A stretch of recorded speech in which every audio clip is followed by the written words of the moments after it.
नमस्कार, मैं आलोक कुमार एक बार फिर से आप लोगों के सामने। मैं उम्मीद करता हूं कि आप बहुत अच्छे होंगे। आज हम पढ़ने वाले हैं वर्ग नवम के राजनीतिक विज्ञान के दूसरे महत्वपूर्ण पाठ, जिसका नाम है संविधान निर्माण। और इस चैप्टर में हम देखेंगे कि किस प्रकार से भारतीय संविधान का जो दर्शन था वो कार्य कर रहा था। आखिर जो संविधान बनाई गई थी उसका मूल सार क्या था। तो इसके पहले हम देखने का प्रयास करेंगे कि पिछली कक्षा में हम लोगों ने क्या पढ़ा था। हमने पढ़ा था कि किस तरह से भारतीय संविधान के निर्माण की प्रक्रिया आरंभ होती है, किस तरह से औपनिवेशिक शासनकाल में संविधान बनाने की बात आरंभ होती है और कैसे वो धीरे धीरे प्रक्रिया मूर्त रूप लेती है। तो थोड़ा हम इसकी पुनरावृत्ति कर लें तो अगर आप देखें कि सबसे पहले संविधान निर्माण संबंधी जो बात थी वो 1928 ईस्वी में नेहरू रिपोर्ट के द्वारा आरंभ होती है। नेहरू रिपोर्ट में भारतीय संविधान में को लिखने के बारे में बात की गई थी।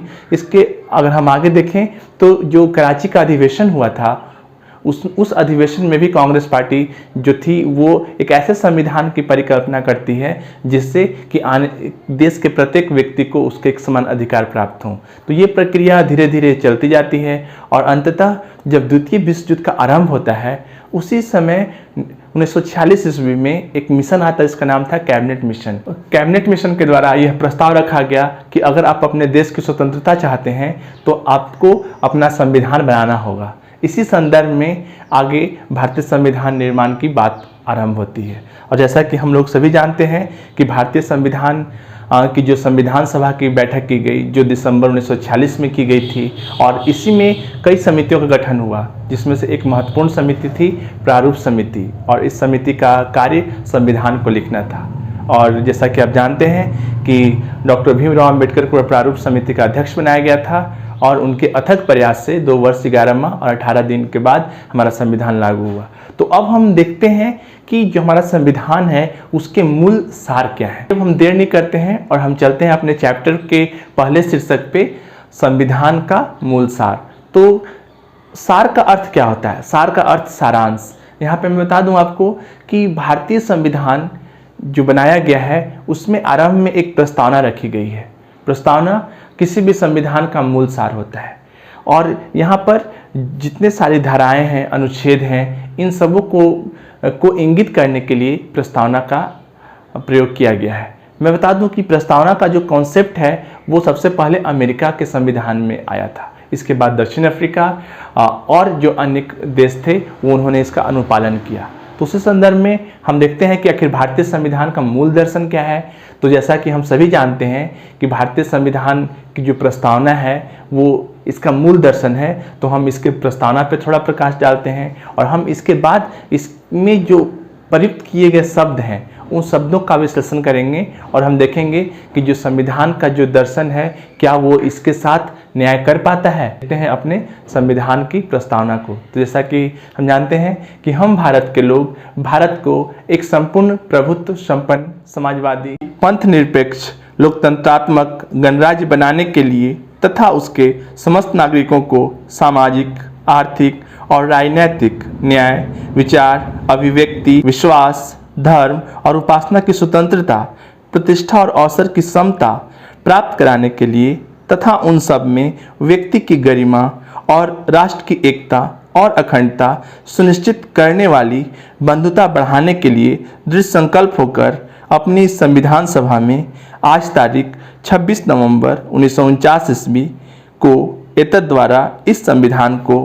अंगीकृत, अधिनियमित और आत्मार्पित करते हैं। तो जैसा कि हमने देखा कि ये हमारे संविधान की प्रस्तावना है और इसमें कुछ शब्द दिए गए हैं। हम उन शब्दों को बारी बारी से देखेंगे और हम जानने का प्रयास करेंगे कि आखिर इन शब्दों के अर्थ क्या हैं और क्या इन्हीं शब्दों के अर्थों के बीच में हमारा जो संविधान है उसके मूल दर्शन छुपे हुए हैं। तो चलिए सबसे पहले हम देखते हैं इसके पहले शब्द, हम भारत के लोग। यहाँ पर भारत के लोग का अर्थ ये है कि भारत की जो स्वतंत्रता है, भारत का जो संविधान है, भारत के जो लोग हैं वो इन्हीं लोगों से है, ना कि किसी बाहरी व्यक्ति से। यानी कि देश का प्रत्येक व्यक्ति, देश का प्रत्येक नागरिक, वो चाहे वो किसी भी जाति, धर्म, संप्रदाय का हो, वो इस देश का नागरिक है और जो संविधान है वो इन्हीं लोगों के लिए है। तो हम भारत के लोग से इसका अभिप्राय यही है। अगला महत्वपूर्ण शब्द है प्रभुत्व संपन्न। प्रभुत्व संपन्न का यहाँ पर अर्थ ये है कि देश के प्रत्येक नागरिक को अपने से संबंधित जो भी उसके अधिकार हैं उसको लेने की स्वतंत्रता है। यानी कि कोई भी बाहरी व्यक्ति इनके अधिकारों का हनन या इनकी जो स्वतंत्रता है उसको नहीं छीन सकता है, यानी कि वो संप्रभुत्व है। तो संविधान के जो उद्देशिका है या प्रस्तावना जिसे कहते हैं उसमें ये पहले ही लाइन को इंगित करता है। इसका तीसरा महत्वपूर्ण शब्द है समाजवादी। समाजवाद का यहाँ अर्थ है, समाजवाद की कल्पना सबसे पहले रूस में की गई। जब हमने रूसी क्रांति को पढ़ा था तो उसमें देखा था कि किस तरह से समाज, एक ऐसे समाज के बारे में बात हो रही थी जहां पर देश के प्रत्येक नागरिक, चाहे वो गरीब हो या अमीर हो, वो सब एक समान हो, जो पूरी संपत्ति है वो राष्ट्र की हो। यहाँ पर पूंजीवाद को दरकिनार करते हुए एक ऐसे समाज के बारे में कहा गया था जहाँ पर कोई न ऊंच हो, न कोई नीच हो, न कोई बड़ा हो, न कोई छोटा हो। तो यहाँ पर एक ऐसे भारत की कल्पना की गई थी जिसमें देश के प्रत्येक नागरिक, वो चाहे कोई भी हो, वो एक समान हो। तो अब आगे हम तीसरे शब्द को देखते हैं। पंथ निरपेक्ष का यहाँ पर अर्थ कि भारत के प्रत्येक नागरिक को अपने धर्म को मानने की स्वतंत्रता है। यहाँ पर देश के द्वारा किसी भी व्यक्तिगत धर्म को थोपने की प्रक्रिया नहीं की जा सकती है। यानी कि इस देश का प्रत्येक नागरिक को धार्मिक स्वतंत्रता प्राप्त है। वो चाहे किसी भी धर्म को अपना सकता है, किसी भी धर्म में अपनी आस्था को प्रकट कर सकता है और किसी भी धर्म में अपने जीवन और मृत्यु तक चल सकता है। यहाँ पर यह भी कहा जा सकता है कि जो पंथ निरपेक्ष है उसमें सरकार के द्वारा या राज्य के द्वारा किसी भी व्यक्ति पर कोई भी धर्म विशेष को नहीं थोपा जा सकता है। दूसरी महत्वपूर्ण बात यह है कि सरकार का कोई राजधर्म नहीं होगा। राजधर्म धर्मनिरपेक्षता या पंथ निरपेक्षता होगी। आइए अब चलते हैं दूसरे और नए शब्द पर। नाम है लोकतंत्रात्मक। लोकतंत्रात्मक का अर्थ है लोकतंत्र से। लोकतंत्र क्या होता है? लोकतंत्र जैसे अब्राहम लिंकन का एक प्रसिद्ध कथन है, जनता का, जनता के लिए, जनता के द्वारा चुनी गई सरकार। इसके दूसरे शब्दों में कह सकते हैं कि ये वैसी सरकार जिसमें देश के प्रत्येक व्यक्ति की भागीदारी हो। तो यहाँ पर लोकतंत्रात्मक का अर्थ है कि चुनी हुई शासन व्यवस्था जिससे जनता सीधे कनेक्ट होती हो। तो यहाँ पर एक ऐसे भारत की कल्पना की गई है, एक ऐसे भारत का सपना देखा गया है जिसमें देश के प्रत्येक व्यक्ति की एक समान साझेदारी है या देश के प्रत्येक व्यक्ति को एक समान भूमिका है, आप ये भी कह सकते हैं। सबसे महत्वपूर्ण शब्द है गणराज्य। गण मतलब जनता और राज्य मतलब शासन, यानी कि एक ऐसे शासन प्रणाली जो जनता के द्वारा चुनी गई हो। तो गणराज्य एक बहुत ही महत्वपूर्ण शब्द है, या इससे हम कह सकते हैं कि भारतीय संविधान के मूल सार में आप इसे शामिल कर सकते हैं, क्योंकि जैसे ही हम संविधान की प्रस्तावना को पढ़ते हैं उसमें आता है वर्ड, हम भारत के लोग भारत को एक संपूर्ण प्रभुत्व संपन्न समाजवादी पंथ निरपेक्ष लोकतंत्रात्मक गणराज्य। तो ये जो गणराज्य है वो यही गणराज्य है कि जिसमें एक ऐसी शासन व्यवस्था जिसमें सभी व्यक्तियों की भागीदारी हो। तो यहाँ पर गणराज्य शब्द को इसीलिए प्रयुक्त किया गया है ताकि कभी ऐसा स्थिति उत्पन्न ना हो या कभी ऐसी स्थिति उत्पन्न ना हो जहाँ पर तानाशाही या एकाधिकार जैसी बात हो या निरंकुश शासन व्यवस्था की बात हो। इसलिए ये लोकतंत्र की हमारी खूबसूरती है, या हमारे संविधान को जिन लोगों ने मिलकर बनाया है उनकी सोच है कि उन्होंने इतने बेहतर संविधान की रचना की। चलिए हम आगे देखते हैं न्याय। न्याय मीन्स जस्टिस। न्याय का अर्थ यहाँ पर है कि देश के किसी भी व्यक्ति को, वो चाहे किसी भी जाति धर्म संप्रदाय पंथ को मानता हो, उसके लिए जो न्यायिक प्रक्रिया होगी वो एक समान होगी। ऐसा नहीं है कि जो व्यक्ति अमीर है, जो संपन्न है, वो न्याय के साथ अपने सुविधानुसार उसका उपयोग कर सकता है। न्याय का अर्थ वो चाहे कोई भी व्यक्ति हो, उन सभी के लिए एक समान हो। और ये हमारे लोकतंत्र की अगर कहा जाए तो सबसे बड़ी खूबसूरती है, या अगर इसे कहा जाए दूसरे शब्दों में तो जिस देश में न्याय नहीं है उस देश का कभी विकास नहीं हो सकता है।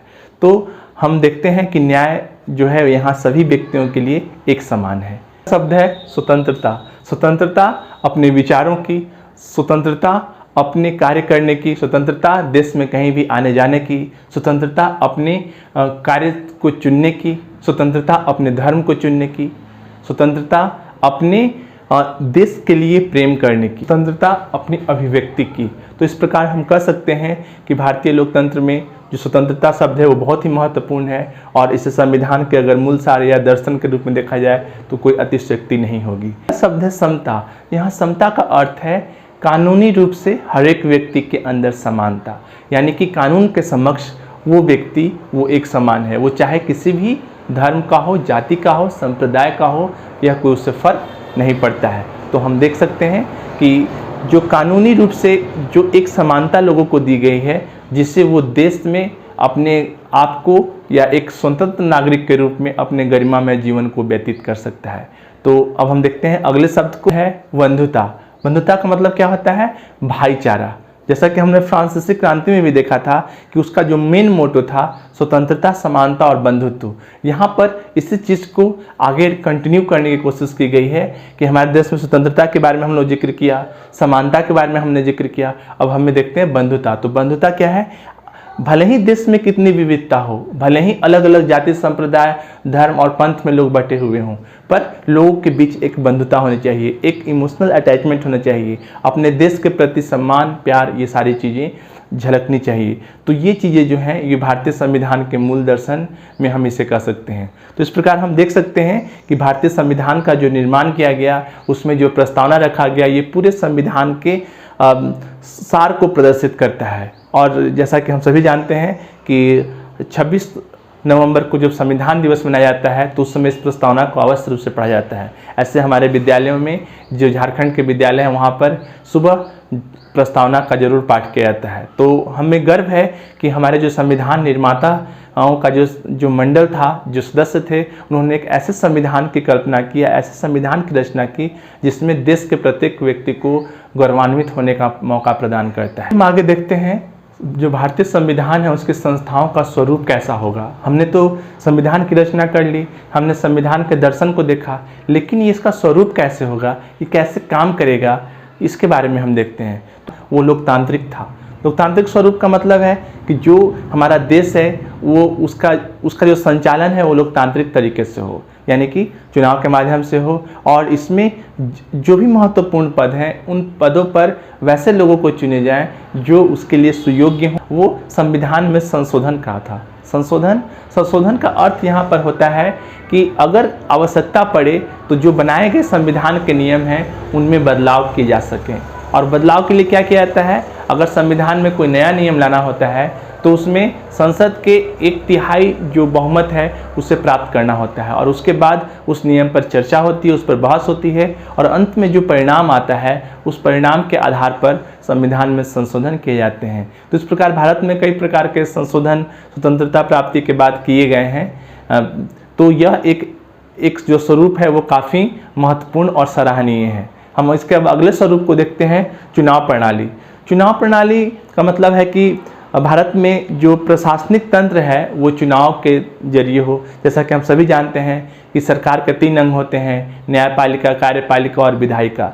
तो जो यहाँ पर जो विधायिका है उसका काम है देश को चलाना, देश के नियमों का निर्धारण करना, और उसके जो चुने हुए लोग हैं, जो प्रतिनिधि हैं, वो इसी चुनाव प्रणाली से हमारे पास आते हैं या हमारा प्रतिनिधित्व करते हैं। तो इस प्रकार से ये भी एक बहुत ही महत्वपूर्ण था। अब इसके हम अगले स्वरूप को देखते हैं, शक्ति का विकेंद्रीकरण। जी हाँ, शक्ति का विकेंद्रीकरण का अर्थ है यहाँ पर कि जो शक्तियाँ हैं जो किसी भी राष्ट्र को चलाने के लिए आवश्यक है वो विकेंद्रित की जाए, यानी कि उन शक्तियों को जो कार्यपालिका है उसमें डिस्ट्रीब्यूट किया जाए, उससे बांटा जाए। अगर शक्ति एक जगह स्थिर होगी तो उसका दूसरा बहुत महत्वपूर्ण और घातक परिणाम यह हो सकता है कि लोग तानाशाह हो जाएं, जो शासक है वो तानाशाह हो जाएं। जैसा कि हमने इतिहास में कितने बार पढ़ा है कि विश्व में कई ऐसे तानाशाह हुए, परंतु उनके तानाशाही का खामियाजा पूरे राष्ट्र को भुगतना पड़ा। अगर हम चाहे बात हिटलर की कर लें या मुसोलिनी की कर लें, अगर हम वर्तमान में देखें तो कोरिया में भी किम जोंग का शासन है, वो भी एक तानाशाह के रूप में ही है। तो उससे क्या है कि जो लोग हैं वो जो देश का निर्माण किया गया है, जो देश की जो प्रशासनिक ढांचा है, उसकी संरचना है, वो कहीं ना कहीं प्रभावित होगी। तो इस प्रकार से संस्थाओं का स्वरूप ऐसा होना चाहिए जिससे कि देश अग्रतर विकास की ओर आगे बढ़े। हाँ, मुझे उम्मीद है कि आप लोग को ये मेरा वीडियो अच्छा लगा होगा। अगर अच्छा लगा तो प्लीज़ लाइक शेयर ज़रूर करें और हाँ, कमेंट्स करना ना भूलें। और हाँ, एक इम्पॉर्टेंट चीज़, सब्सक्राइब